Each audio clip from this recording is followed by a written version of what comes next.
We're going to have some examples from some psychologists and therapists on their idea about DID and OSDD, which they do find to kind of categorize them together in some similar circumstances due to their symptoms, but they are still a separate diagnostic.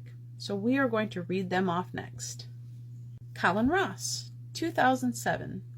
The dividing line between DID and most cases of dissociative disorder not otherwise specified is arbitrary.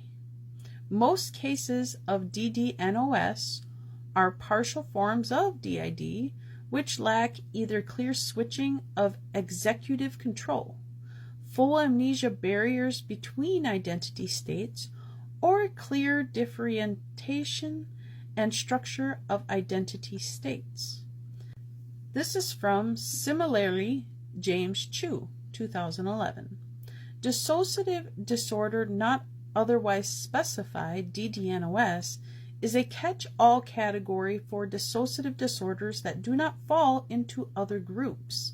However, included in the DDNOS category is a commonly seen group of patients who do not have the extreme identity separation of dissociative identity disorder, but who have a range of dissociative experiences and significant identity confusion and alteration.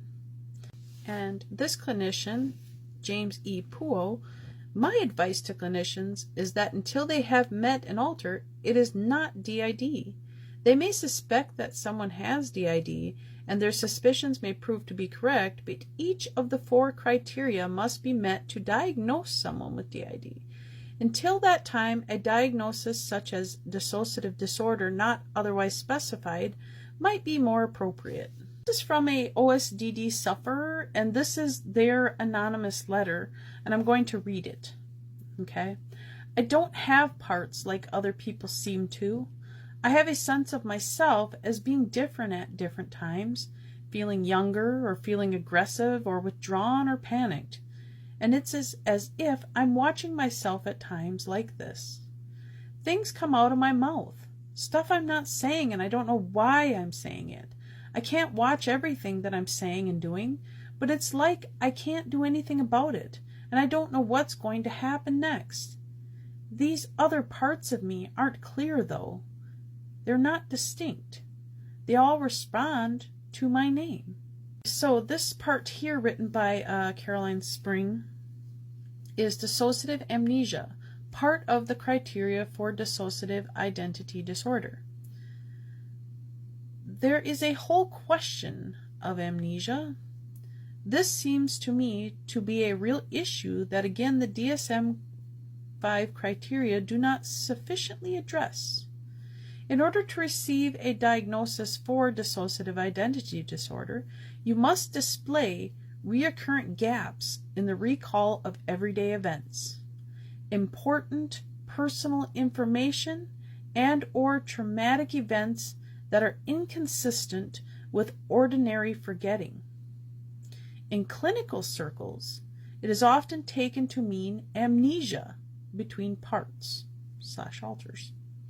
So Caroline Spring continues, but an interesting point in this concerns the progress of therapy, which is to reintegrate traumatic memories into the mainstream of co-consciousness. At what point, when that is happening, could you state that you no longer have amnesia, and should your diagnosis change from DID to OSDD?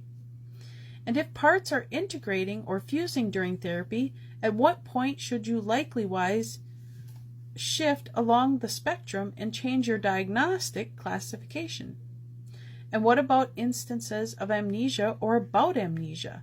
How do you know that you have amnesia for something if you've forgotten that it happened in the first place? It all seems a little bit muddled. And she's got a good point, because like me, I'm starting to get partial awareness with my alters. Does that make me an OSDD? No. I was diagnosed clinically through the DSM and through brain scans and assessments as DID. So I think she is right. I think some of that criteria needs to be definitely looked into and changed to identify people correctly. And that's something that is an issue right now. And it's also the biggest issue is people that are not educated on this issue muddle it and crosswalk it and mix it up and try to claim things as a diagnostic when they are not. The last part here is about OSDD and a matter of degree. And it brings in the reality of brain scans, believe it or not. So I'm going to read this out to you. In terms of other differences, it seems that as a general rule, the degree of the trauma or attachment difficulties leading to OSDD will be less severe than people who are diagnosed with dissociative identity disorder, especially polyfragmented dissociative identity disorder. People with OSDD may, for example, have had some good enough attachment experiences or other mitigating factors. On a neurobiological level, differences can be seen in studies measuring the volumes of the hippocampus, a key component of the brain largely associated with memory, formation, and retrieval. People with DDNOS or OSDD were reported to have 13% reduction in their hippocampal volume compared to healthy controls, whereas people with DID show a reduction in the region of 25% or more. This has led clinicians to suggest that the degree of disassociation correlates to the degree of the severity of trauma, which may be true.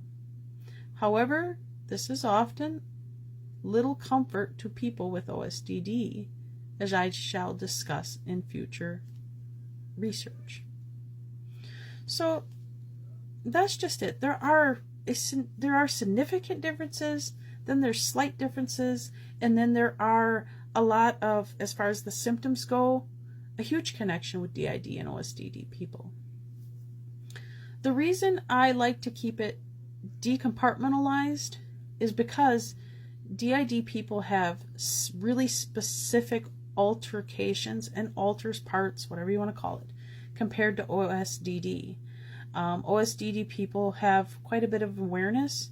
The sad part is, though, unlike DID, people that have OSDD remember their trauma more, and so when they have to deal with a flashback, unlike us who have alters to deal with our flashbacks in the beginning of healing, OSDD people are connected all as one, so they have to deal with that trauma, which can be even more intense at times.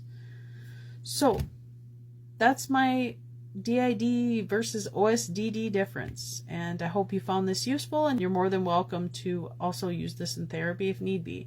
Again, I'm not giving diagnostics here. These are all read from legit resources, which I show and represent, so, don't come at me about, oh, she's depicting the difference. No, I'm just giving facts, and facts are facts. So, all right, love you guys. Bye.